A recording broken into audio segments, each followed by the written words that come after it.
I'm managing partner of the game agency. I run all of our creative. I started the company about 13 years ago. And so just give you kind of a background on what we do. We build a lot of custom training games. We also have a few platforms that are worth mentioning. We have a product called the Training Arcade. I'm going to show you a little about that today. We also have a product called Motivate Cloud, which is a gamified learning management system. Motivate Meeting, which is a gamified meeting app, and then we build a lot of custom things. But you can see the theme is gamified, right? And so what we're going to be talking about today is what games you should use for what training purposes, right? Because often people say, I want to use a game, but at the end of the day, you shouldn't just use games for game's sake, right? You want to use the right game that's going to align with the right performance objective or right training objective you have. So the thing that comes up often is training boring, right? And I hear people say that all too often, and nobody wants to be serving up boring training. And the reality is, it can be truly exciting if done right. And I talk about that specifically in an ILT environment, right? We can make ILT training just a really fun experience, and there are lots of different mechanics we can use to do that, right? I'm going to give a few slides that if you saw any of my other presentations here, you'll see some of these again, and then we'll get into the meat of what games to use. But I think that some of the background is really important, right?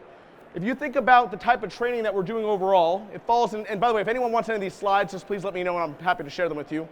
It falls into, really in my mind, two different categories. It falls into passive training and active training, right? And both of them serve a purpose, but I think it's really important to think about what is the level of retention that it's delivering at the end, right? So you think about your lectures, your reading, your audio. What I'm doing right here, you're going to take away probably 40% of this, or sorry, I should say, you can probably take about 20% of this away by the time you're gone, right? So that's not really a very effective way of training, right? At the end of the day, we should all be playing games. So we're going to do that actually soon. But the reality is, if you look at practice, which is at the very bottom, the more you can actually get someone engaged with the content and actually actively involved with what you're trying to teach them, the more it's going to stick. And I think that's really, really important. So I always kind of rewind to when we were kids, right? Think about how do we actually engage with stuff early on. And so these are kind of rudimentary examples, right? But you think about Monopoly, and that kind of taught us kind of some of the basics of finance, or Operation, maybe not, taught us a little bit about healthcare, or even something like Twister taught us how to work together. But at the end of the day, all these were ways of actually engaging people with content. And today, if you think about what we do today, try to pick some games that maybe some of the people here are playing as well, right? And everyone has their favorites, but in the process of doing so, we're all thinking about things, we're all engaging with different puzzles and different challenges and trying to overcome them. And the nice thing about games is that there's a level of both intrinsic and extrinsic motivation that you're pulling on. And so I think it's pretty fun to think about, how do I actually motivate my employees, my audience, and games are a really great tool to do that. So why games beyond that? You think about the amount of money that the average company spends per employee on an annual basis. It's about $1,200, almost $1,300. But back to the fact that people forget so much of that training. 80% is out the door within a day because most of the training is passive. So much of that money is actually wasted, right? So if you think about how do you use an activity, and certainly games accomplishes that, so that once you've reached the peak of that learning curve, there isn't that huge drop off, right? How do you make sure that that stuff is going to stick and that you're going to actually be able to keep it with them, and that your time spent in actually preparing your training is worthwhile a day, a month, a year later, right? So, and in doing so, you're going to obviously, going back to this pyramid, you're going to make sure that you're going to have more like a 75% stick rate, 25% drop off, not 80% drop off. Okay. It's my premise, and certainly there's a lot of data behind this, that games are a perfect tool for driving better engagement and much, much, much better retention. So I always look at these types of games. These are all games that we're familiar with, and the reality is that a lot of these can be training games. And we're going to talk about some of these, we're going to talk about others out there. What makes up a game, right? So just to make sure that we're all talking the same language, a game has three things. It has rules, it has strategies, and it has goals. Right? And as long as you are able to serve this up and give somebody the understanding of what they need to do, have them either understand or figure out on their own a strategy to do it, and provide them with a level of accomplishment because they've been able to achieve that goal, you've built a game, right? There's going to be other things along the way. There's going to be feedback, there's going to be points, there might be leaderboards, might be competition, might be some collaboration, but these are the fundamentals of what makes up a game. Okay, we're going to play 2 games today. The first one is an analog game, and the second one is a digital game. And we're going to go through a lot of digital games here. But if you guys have, has anyone here played Boom Shakalaka? You guys have. All right. Well, hopefully you guys will enjoy it. So the way it works is everyone needs to find a partner. Okay. This is an analog game. There's no digital here. Okay. Will you be my partner for this demonstration? Okay. So we're going to pick a topic. For today, we'll use animals. Okay. Okay. We're going to count to 3, and we're going to say this. We're going to say an animal. The goal is to get to the same animal. All right. So we need to do some listening skills. We need to do some maybe memorization, some recall. But those are all different skills we need to kind of flex a little bit to get there, right? As soon as we get to the same animal, which I have confidence, knowing the 2 of us, we're going to get to real quick, all right? You and I are going to both stand up, and I know you're going to do a good job of this, and we yell, boom shakalaka, right? I know you will. Okay, good. All right, so 1, 2, 3, dog. Boom shakalaka! All right, good. Now, I expect that all of you will get there just as fast as we did because you're all really smart people, but on the off chance that you don't, let's keep trying until you get there, okay? So can I everyone just get a little bit out of your comfort zone, find a partner, 1, 2, 3, pick an animal, say it again, keep going until you get there, and jump up, say boom shakalaka.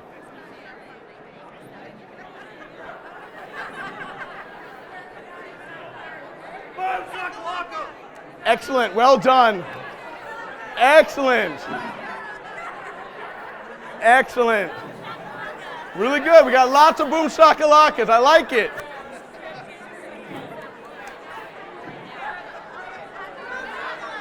Boom shakalaka, boom shakalaka.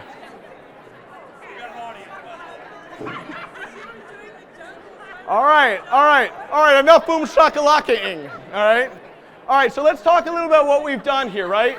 First of all, we got a little bit out of our comfort zone. We giggled a little bit. We worked with each other. We listened.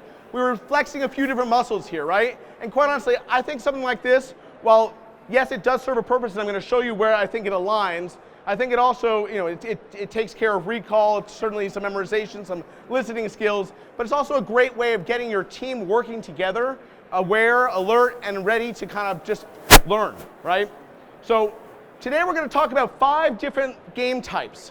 Okay, so decision making, sequencing, visualizing, describing, and recall. And each one of these games can certainly, or types rather, can align to a variety of games. I'm going to show you a few examples for each of them. And there are certainly other categories, but I start with these because I think a lot of these are different types of objectives that we have. We want people to be better decision makers. We want people to be able to visualize things. We want people to be able to describe things. We certainly want people to recall information that we're training on. So I'll start with these, and we can certainly go through others as well. Few ground rules. When we think about the games overall, all the ones I'm going to show you, it's, in my mind, especially in a classroom setting, it's more about the experience, right? Yes, you want to make sure that there's instruction, but you also want to make sure that people are enjoying themselves, right? At the end of the day, it's not supposed to be an onerous experience. It's supposed to be a fun experience that people walk away and say, gosh, not only did I learn something, but that was a good use of my time. You know, the other thing is that I think as a trainer, it's really important that you almost put them out on a course, you give them a roadmap, and you let them explore. You let them have some fun together, work together, and ultimately accomplish something. And like I said, some of that's going to be some competition, some of that's going to be some collaboration. I think if you can find a healthy blend of the two, it's a real success. The last thing I'll say is that games can get messy, right? And I think that's an okay thing, right? You know, sometimes they're going to go really well. Sometimes you're going to have some, you're going to have some complaints. Sometimes you're going to have some really competitive people. That's okay. It's about getting people actually engaged with your content. I'd rather have that than have a lot of blank faces looking at me, right? So I'm not calling you guys blank faces. All right. Okay. So we're going to go through 10 different games. We're going to start with decision-making games. So I don't know who here is using branching paths, branching dialogues, but in my mind, they're great certainly from a soft skills standpoint, thinking about how do I tell a story, how do I build characters, how do I build scenarios, how do I build something that people can relate to and put them in a situation, almost a practice playground, if you will, where they can try out different techniques, see what works, have conversations, go down paths, maybe make some mistakes, learn from those mistakes, and try again. So these are all examples of where you're going to actually have people participating, they're going to make decisions along the way, and they're going to see the repercussions of their decisions. The second one is more of like a escape the room type of game, right? This is where you're getting people out there together, working together, thinking about how do they solve a challenge together. This could be pen and paper at your table. This could be certainly doing different rooms around your office. We build a lot of these where we try to get people actually going after different challenges together, working to try to think through stuff. It's certainly a lot about decision making, but collaboration and teamwork. And it can be a great exercise, certainly for getting people up and running and working together. Under sequencing, thinking about how do I build a sorting game? How do I try to get people to understand processes? How do I get people to understand categorization? How do I help people understand order of things? And this is a very, very basic tool, but if you ultimately can have people regurgitate that information by putting it into the right structure, it's actually quite useful. This is a great example. This is much more of a maze game, right? A random path, if you will. And we've done something like this on many occasions where you take like the likes of a Candyland, right? And you're basically, this is not where they're making decisions, right? They're seeing that as they go down different paths, they're going to see the repercussions. They're going to be put in situations and they're going to see what happens. But they're going to see that if you go down the proper order, it's going to work out great, or maybe it's not. But they're going to see each step of the way the repercussions of what happens. So visualizing. I don't know if you guys are familiar with Spot It. This is just a simple card game that I play with my kids all the time. We've built this for a lot of clients, and what I love about this is you can take different objects. It can be products, it can be processes, it can be people, but it's about having people be able to identify certain things and be able to make different connections. And I think as long as you can do that, you can take a variety of images to make this happen. This is actually a really easy game to build on your own. Next one is a recall game, and we call it recall because that's just the name of the game, but it really is a visualizing game. You're going to serve up images or videos. You're going to have people, look at that image without giving them a prepared information what they're looking for. But the idea is have them do some investigation, answer some questions, go back and answer questions based on what they're seeing, go back for hints, and this is a great way of actually getting someone to try to figure something out on their own, almost a little bit of a detective work, but really using their visualization skills. So describing. So probably a bunch of people here have used Wheel of Fortune. There are other games. We have a word scramble game. You think about any of the traditional word games that are out there, but getting someone to really think through a concept and truly spell it out. And in my mind, the more you can do in getting someone to spell out a concept, it makes them have to strategize and really think through it on a much deeper level. Next one, under recall. So this first one is trivia, right? And you can use trivia, certainly multiple choice, multi-select, image match, text input, polling, but it's a way that certainly you can serve up a number of questions and just understand what people know.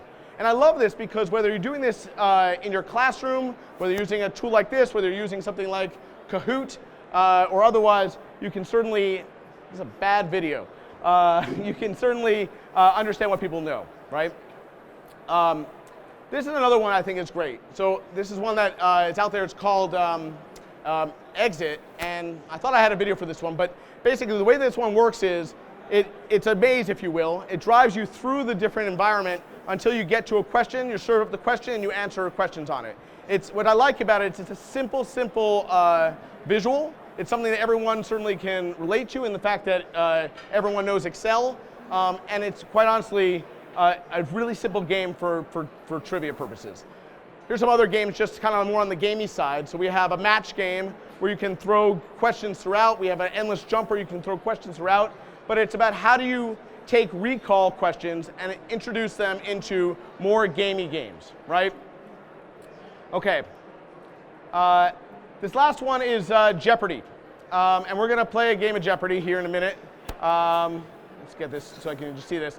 So what I like about Jeopardy is it is truly a recall game. It's a game that most people know, and it's a game that people are comfortable playing. It's also a game that certainly crosses generations, and it crosses certainly any type of content. And you can layer in really easily, audio, visual, video. You can layer lots of stuff in. So we're gonna take a moment and play a game, and I encourage all of you guys to do so. This will be a fun test because we have 150 people here or so. I'm going to ask you guys, if you can, to pull out your phones, if you don't already have them out. And if you guys can pull up this URL, learnit.live/devlearn.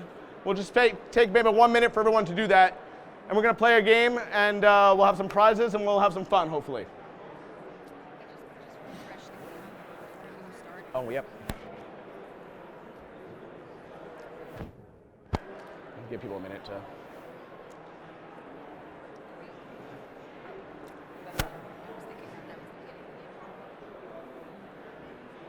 All right, while people are pulling that up, I'm going to just go over to the game itself.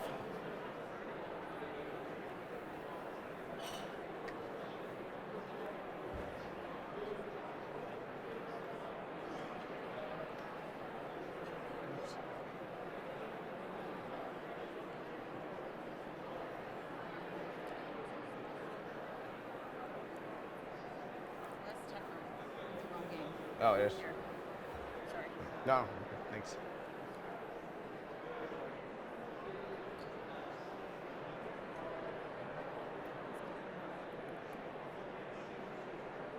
All right, so once again, it's learnit.live/devlearn. What you're looking at here is the back end of our product, the Training Arcade.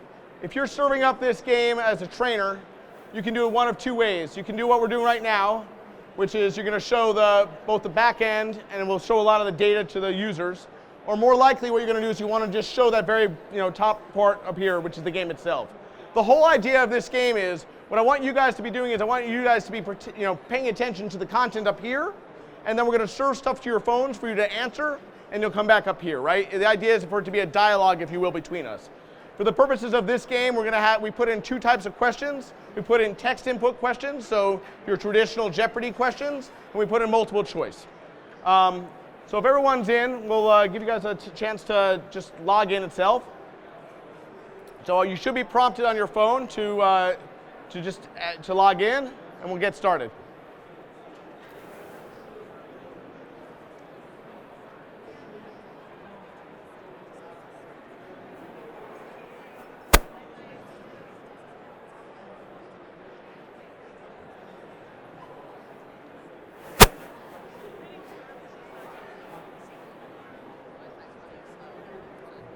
Wi-Fi? All right, so I see a few people trickling in.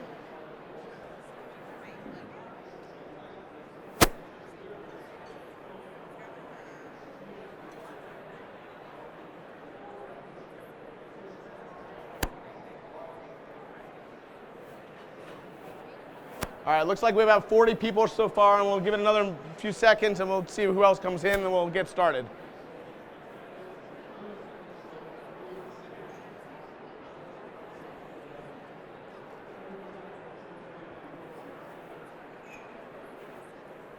All right, well, hopefully everyone's had a chance to log in. We have about 50 people in here.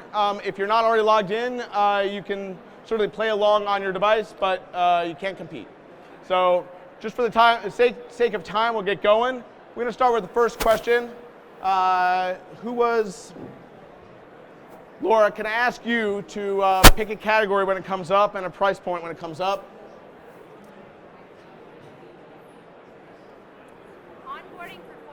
Onboarding for 400, okay. Okay, employee onboarding delivers more than a 30% increase in new hire productivity and retention. Is this true or is this false?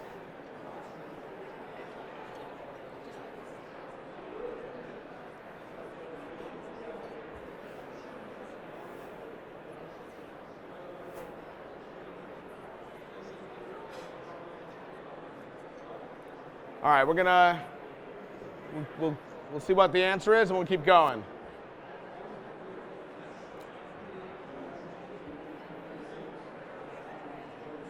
All right, the answer is true, but the actual answer is actually closer to 50%. So the nice thing is as you as a trainer are building this out, and that's what I like about certainly games, is they're full of analytics. You can very quickly see how people answered, who answered fast. So, Kevin? Where's Kevin? Maybe Kevin's here. Kevin's right back there. All right. So Kevin gets a really important award. He gets the Get Your Game On award. All right. Thank you very much. Thank you, Kevin. All right, Kevin, can you choose the next question? Soft skills for how much? 400, all right. Okay, so this is achieved when teams work together towards the same goal. Now on the back end, we've put in 10 different answers. So hopefully you'll get it right, one of them.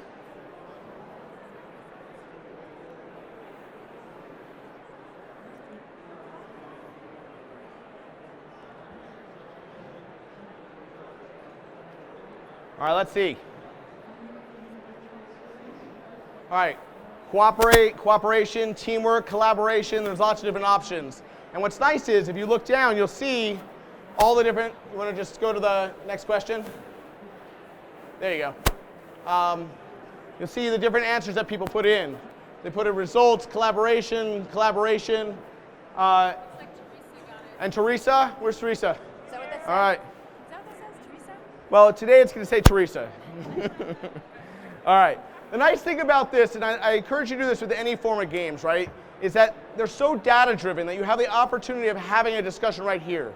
So the reality is if we see that 40% of the room doesn't understand the concept, this is the perfect time to have that conversation, right? It's, you know, what I love about the data is you can assess real time and take action. And I think that's so important. All right, Teresa, can I ask you to pick the next one for us? Soft skills, 600. Soft skills for 600. She's going big. All right. All right, a Harvard University study noted that 80% of career achievements are determined by soft skills and only 20% are by hard skills. Is this true or is this false?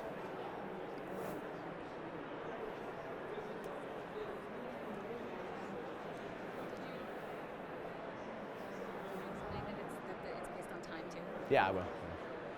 Okay, let's find out. One of the things you're seeing here is if you get it right, that's great, but you also want to look at how fast people are getting it. So we'll show soon who got it fastest, and we'll go over to the leaderboard and we'll look at that as well, right? So, looks like Jenny got it. Is it Jenny? Maybe? Did I say Jenny? Jeremy. I'm a terrible reader. All right, can I call you Jenny? Sure. All right, I appreciate that. All right, so I'll go with Jeremy. All right. So Jeremy, you get the Up Your Game Award. All right.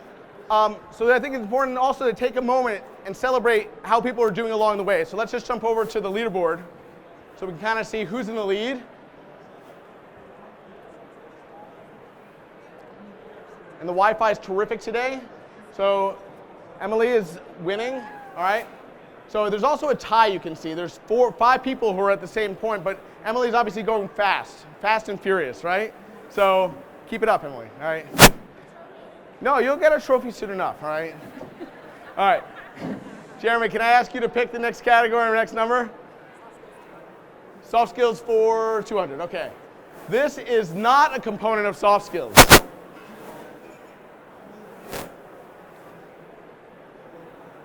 Is it typing speed, problem solving, emotional intelligence, or communication? I know Emily's going to get this right. Yeah. Okay, let's find out what the answer is.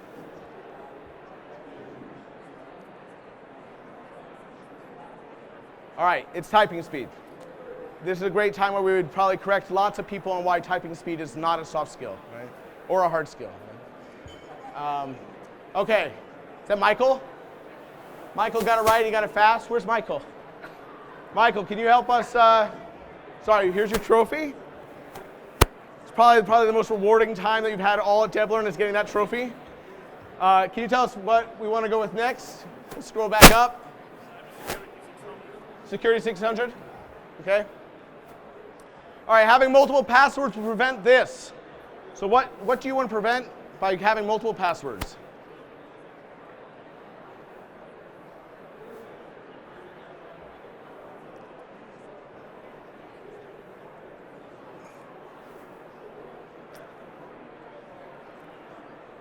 All right, let's look at the answers. A hack, hacking, so on and so forth. All right. I think I did it really fast. So, oh, there we go. Okay. So, Oh yeah. Alexis. Where's Alexis? All right. Nice job, Alexis. Alexis, what do we want to do next? Onboarding for 600, okay. All right, this is a daily double, okay? So we're in Vegas, so go big, all right? I don't know if Emily's still in the lead, but if she is, you definitely want to take her out. Yeah. All right, well, I'm sorry. All right, here we go. Let's do it. Everybody wagered? Ready to go? All right, this is not a phase of the new employee onboarding process. Is it schedule an HR meeting on the first day? Is it give them a time-sensitive task? Is it organize training and mentoring? Or is it check in periodically and answer questions?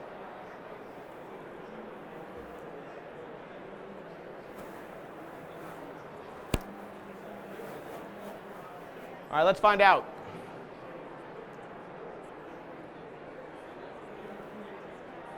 Let's give them a time-sensitive task, not part of the traditional onboarding process. All right. A lot of you got that wrong. I'm really disappointed in you. Okay. Nate, where's Nate? Nice job, Nate. Yeah, jump over to the leaderboard. You got the Game Time Award.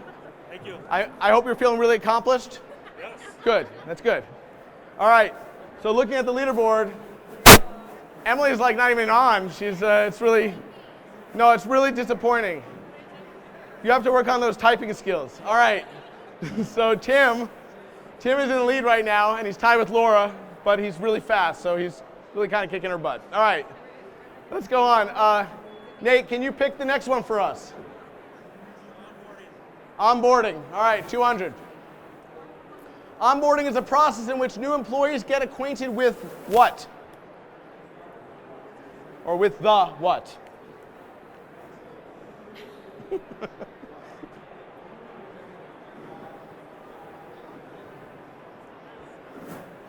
I'm trying to give Emily enough time to type.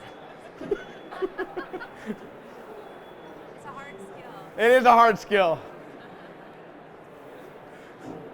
All right, let's find out. All right, with the company, with the business, so on and so forth. Let's see who got that first. All right. Katie? All right, nice job. You get the Ready to Play award. I'm really proud of you. Thank you. Yeah. All right, Katie, can you pick the next one for us? I think we have 2 more to choose from. All right, 400.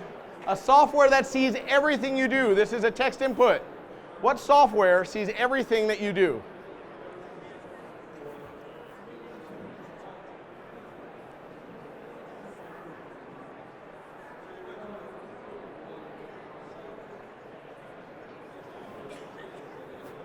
All right, let's find out the answer.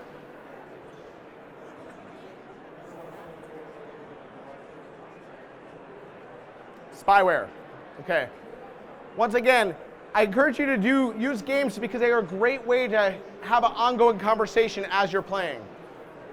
Wow, you were all really bad at this game, so that's the first thing I would say as the instructor, be part of the conversation. Okay, so Destry? All right. You get the Get Your Game On award. All right. And we'll do cybersecurity for 200. The most websites recommend that you use this combination in your password.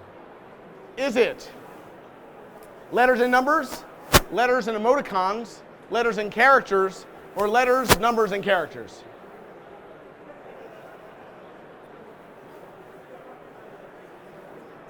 All right, let's find out.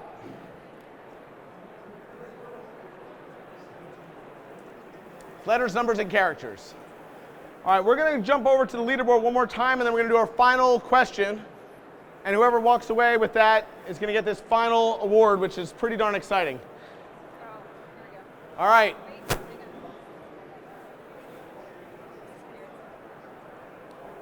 There we go. All right, Laura is in the lead. Where's Laura? Laura's the one to beat, okay?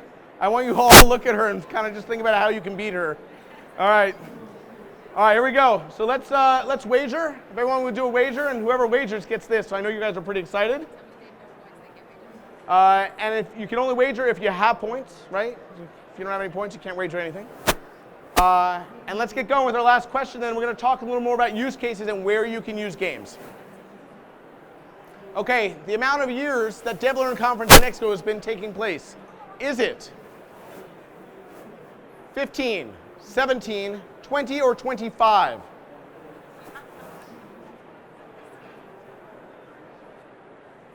There's lots of signage around. All right, let's find out the answer.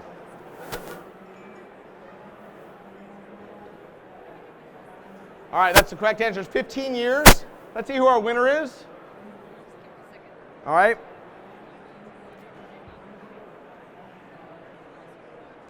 Laura. Maybe Laura. Let's call Laura. Laura, you've really accomplished something today. All right. I'm going to jump back over to some slides and show you a few more examples of where you can use games, because I think that it's really important, not just what games to use, but when to use them most effectively.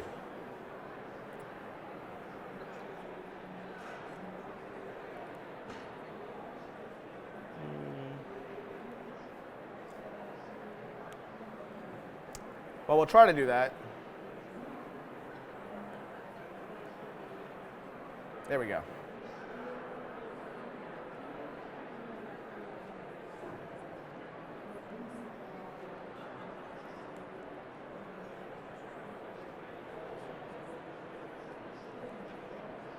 Perfect. Okay.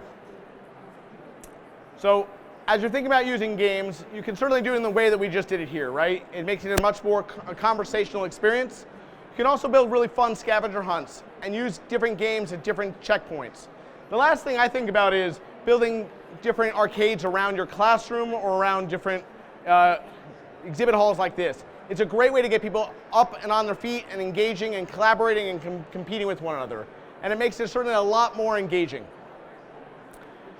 The result of games certainly is there. Whether it is more engagement, more intention, better focus, certainly more confidence as people master certain skills. The reinforcement is absolutely there. Performance and behavior, and as a result of being able to accomplish all these things, certainly a heck of a lot more revenue to your business. So, 5 takeaways. First one is, as you're building out a game, start with games that people like, right? I tried to show you a bunch of mechanics out there, and there are plenty more, but trying to map not only to certainly your learning or performance objective, but trying to find games that you know that people already have an interest in playing. The second thing is making sure that it aligns properly with your learning objective. I think that's truly critical, is to think about how do you make sure you're serving up the right game based on the right performance or learning objective. Next thing is making sure that it starts off easy and that it increases with difficulty over time. Right? At the end of the day, it's critical that you get people feeling like they've accomplished something early, that they're confident, that they're comfortable, they'll stick with it, and they'll want to certainly achieve higher scores. Giving feedback along the way. We all crave feedback, and the more you can give them not just you got this right or wrong, but here's why. It serves 2 purposes. The first one is it's important to reinforce what you're trying to teach. That's probably the most critical. The second one is that people crave to understand, why did I get that right? Why did I get that wrong? How can I do better? And the more information you can provide, the better.